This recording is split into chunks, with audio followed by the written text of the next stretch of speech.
तो अब हम क्या करने वाले हैं, एक्सरसाइज 5.2 करने वाले हैं। एक्सरसाइज 5.2 में है क्या, एक्सरसाइज 5.2 में हमें ये बताया गया है कि हमें कोई भी जो टर्म होती है उसको कैसे बनाते हैं।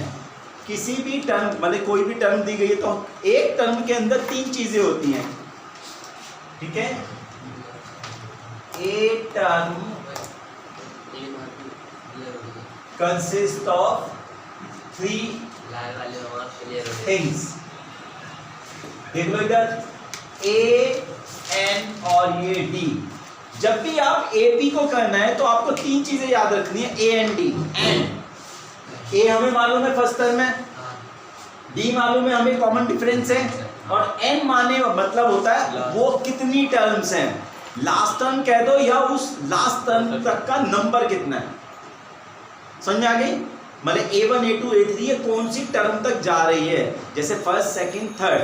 तो n माने क्या होता है आपकी नंबर ऑफ टर्म्स, m माने होता है number of terms in an A P. अगर आपको ये तीनों चीजें मालूम चल जाएं तो आप आराम से कोई भी ए पी निकाल सकते हैं। क्लियर है, तो अब हम इसके ऊपर चलेंगे। तो सबसे पहले हम फॉर्मूले पे आते हैं। हमारा जो फॉर्मूला होता है किसी भी टर्म का फॉर्मूला होता है a plus n minus 1 into D. अब मैं आपको यहीं से बताऊंगा सो दैट कि आपको फार्मूला ज्यादा लगाने की जरूरत ना पड़े। तो अगर हम सपोज करो n बराबर, क्योंकि हमारी टर्म किससे स्टार्ट होती है, फर्स्ट से, तो हम लिखते हैं a1 जो होगी a plus 1 minus 1 into D that is equal to, तो जीरो हो गया, a plus 0d is equal to a। Clear है, a1 किसके बराबर है, a के ही बराबर होती है। अब यहां से अब हमने n माइनस 1 को ध्यान में रखना है, जो भी टर्म होगी उसका एक कम d लेना है, जो भी टर्म होगी उसका एक कम d लेना है, ठीक है। तो हम क्या बोलेंगे, a2 क्या होगी, a प्लस 1d, इसे हम सीधा a प्लस d लिख सकते हैं। एक कम d दिया है ना, यहाँ पे 2 था तो यहाँ पे हमने 1d दिया है, a वैसा का वैसे। अब मुझे बोलिए a3 कितनी होगी, a प्लस 2d, a4 क्या होगी, a प्लस 3d, a16 क्या होगी, a प्लस 15d, a17 क्या होगी, a प्लस 16d, a40 क्या होगी, a प्लस 39d, a100 क्या होगी, a प्लस 99d, a500 क्या होगी, a प्लस 499d, a1000 कितनी होगी, a प्लस 999d, और an क्या होगी, a प्लस 1 माइनस कर दो उसी फार्मूले से। आगे बस समझ में। तो हमें जब क्वेश्चन में दिया गया होता है कि हमारी वो 16 टर्म लेनी है, 24th टर्म लेनी है, 49th टर्म लेनी है, 50 टर्म लेनी है, 1000th टर्म लेनी है, तो आपको इतना भी फार्मूला लिखने की जरूरत नहीं है, यू कैन डायरेक्टली से इट की जी ये होगी। समझ में आगे बात, क्लियर है वाली बात। हमारा फार्मूला क्या है, क्या फार्मूला है हमारा टर्म का, a plus n minus 1 into D. लेकिन अगर हमें टर्म का नंबर दिया गया है तो हम सीधा का सीधा उसे लिख सकते हैं, लेकिन अगर टर्म का नंबर नहीं दिया गया तो ऑब्वियसली हमें इसको लिखना पड़ेगा। तो आप सारी चीजें समझ लीजिए, यहाँ पे इस फॉर्मूले में 4 चीजें हैं, a n और d। क्या a n क्या होगा, this always be A value. ये क्या, क्योंकि ये nth टर्म की वैल्यू है, ये मेरी फर्स्ट टर्म है, ये मेरा कॉमन डिफरेंस है, और n माने वो कौन सी उसका नंबर है, कौन सी उसकी सीक्वेंस है। तो हमें 4 चीजें दी गई होंगी, क्या दी गई होंगी, 4 चीजें होती हैं। और जब हम मैथमेटिकली करते हैं तो हमें कोई सी भी 3 चीजें दी गई होंगी।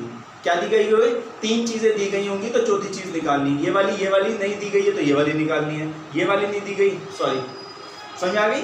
तो मैथमेटिकली हम क्या कहते हैं, हम एक की वैल्यू निकालते हैं। तो हमें कितनी चीजें दी गई हैं, 1 2 3, ये वाली और ये 4, इन 4 चीजों में से हमें कोई 3 चीजें दी गई होंगी। जब 3 चीजें दी गई हैं तो हमें चौथी निकालनी है। ये बात समझ में आ गया? ठीक है, अब आप इसे लिख दो, फिर हम इसको एक्सरसाइज 5.2 स्टार्ट करते हैं। फटाफट लिख लीजिए, समझ के करना, क्योंकि ये बेसिक है हमारा। हमने एक और चीज सीखी, क्या? टर्म्स को हम सीधा डायरेक्टली कैसे लिख सकते हैं। क्लियर है? एक बार रिवाइज भी कर लीजिए और कर लीजिए इसे। चलिए बेटा, 1000 दो जी, 1000 कर देते हैं, तुसी ग्रेट हो। तो अब हम ए एन के फार्मूले के बेस पर हम लोग क्या करने जा रहे हैं, हम दूसरी, मैंने बोला था 4 वैल्यूज हैं हमारे पास, 4 में से कोई 3 एक दी गई होंगी, ठीक है, और हमने उनकी 4th की वैल्यू निकालनी है। तो हमें यहाँ तो पहले हम फार्मूला लगा लेते बेटा, a n is equal to a plus n minus 1 into D. तो ए एन निकालना है हमने, हमें ए की वैल्यू दी गई है, डी की वैल्यू दी गई है और एन की वैल्यू दी गई है। तो यहाँ पर आप लिख लीजिए ए कितना है 7 प्लस एन कितना है 8 माइनस 1 इंटू डी कितना है आपका 3। तो ये हो गया 7। पहले इसको करेंगे हम 7 इंटू 3 कर लीजिए, फिर हम क्या करेंगे, इसको करेंगे बॉड मास यूज करना है। बॉड मास क्या होता है? Bracket of division, multiplication, addition and subtraction. तो पहले ब्रैकेट किया खत्म, फिर उसके बाद किसका नंबर आएगा? मल्टीप्लिकेशन का। तो 7 प्लस 21, तो ये ए एन हो गया आपका 28। ठीक है, इसका हम सेकंड पार्ट ले लेते हैं। फर्स्ट का ये मेरा फर्स्ट पार्ट था, फर्स्ट का मैं अब सेकंड पार्ट ले लेता हूँ साथ की साथ ही, सो दैट कि आपको समझ में आ जाए।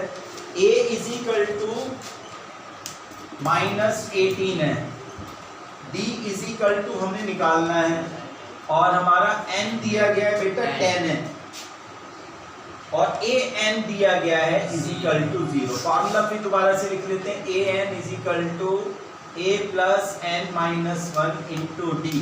तो हमारा हो गया 0 is equal to -18 plus 10 minus 1 सीधा लिखते हैं 9, 10 माइनस 1 9 इंटू डी, डी निकालना है। तो डी बराबर क्या होगा बेटा? -18 इधर आके प्लस का 18 हो जाएगा, और ये 9 इधर आके इधर आ जाएगा। तो हमारा डी इज इक्वल टू किसके आ गया? 2 के आ गया। ठीक है, समझ में आया इसको? तो बस कैलकुलेशन कर। तो हम ये इसका क्या ले रहे हैं? थर्ड पार्ट लेने, फिर वही क्वेश्चन वही लेना है। पहले फार्मूला लिख लेते हैं। फार्मूला लिख लीजिए, a n is equal to a plus n minus 1 into D. तो ए एन तो हमें दिया गया बेटा -5 है, ए कितना है निकालना है हमें, और डी कितना है 18। तो यहाँ कितना लिखेंगे? डी अगर 18 दिया गया तो यहाँ कितना लिखेंगे? 17, और डी कितना है? -3 है, इसलिए ब्रैकेट में रख रहे हैं। तो इसे लिख लीजिए यहाँ पे -5 इज इक्वल टू ए -51, और a इज इक्वल टू हो गया -5 प्लस 51। तो a इज इक्वल टू हो गया आपका 46 के। तो a बराबर किसके हो गया बेटा? आपके 46 के, प्लस माइनस माइनस, और माइनस इधर आके क्या हो जाएगा? प्लस हो जाएगा। आपका a कितना हो गया?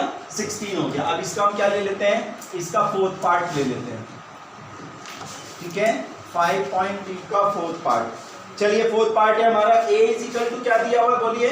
-18.9, d इज इक्वल टू 2.5, और हमने n निकालना है, और a n दिया। a n का क्या मतलब होता है? Last term. लास्ट टर्म है हमारी 3.6। फार्मूला ले लेते हैं, a n is equal to a plus n minus 1 into D. a n हमें दिया गया 3.6 is equal to -18.9 plus n minus 1 into 2.5। Clear है? सबसे पहले हम क्या करते हैं, अगर हमें a दिया गया इसको यहाँ ट्रांसफर करते हैं। 3.6 plus 18.9 is equal to 2.5 n minus 2.5। तो इसको अगर हम करेंगे तो कितना हो जाएगा बेटा? 21, ये 22.5 है, 22.5, और इसको अब हम इधर ले आएंगे तो plus 2.5 is equal to 2.5 n। तो ये कितना हो गया? 25 इज इक्वल टू 2.5 n। तो n बराबर किसके हो गया? 25 डिवाइडेड बाय 2.5। 2.5 को काटेंगे तो n बराबर किसके हो गया? 10 है। ठीक है, क्लियर है? 25 को 2.5 से डिवाइड करेंगे तो क्या आएगा आपका 10 आएगा। ठीक है, तो इसे आप कर लीजिए बेटा।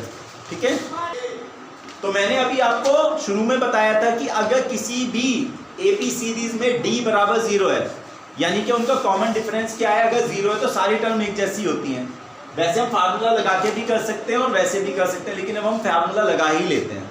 जब क्वेश्चन दिया गया तो क्वेश्चन कर ही लेते हैं। वैसे इसका आंसर सेम ही आएगा, क्या आएगा 3.5 ही आने वाला है। ठीक है, लेकिन फिर भी एक बार फार्मूला लगा लेते हैं, फार्मूले की प्रैक्टिस हो जाएगी। फार्मूला क्या है हमारा, an is equal to a plus n minus 1 into D. an कितना है हमें निकालना है, यहाँ पे निकालना है, इसे छोड़ दीजिए। 3.5 प्लस यहाँ पे क्या लिखूं जरा मुझे बताएंगे। 105 दिया गया तो क्या लिखूंगा 104 इंटू 0, तो आपका क्या आ गया 3.5 प्लस 0 इज इक्वल टू 3.5। ये आपका, अब ये n है ना, यहाँ पे n की जगह हम 105 भी लिख सकते हैं। ठीक है, 105 यानी कि 105th टर्म जो है वो भी 3.5 की होगी। क्यों होगी, क्योंकि जिन सीरीज में d इज इक्वल टू 0 दिया गया होता है उसकी सारी टर्म्स क्या होती हैं, इक्वल होती हैं।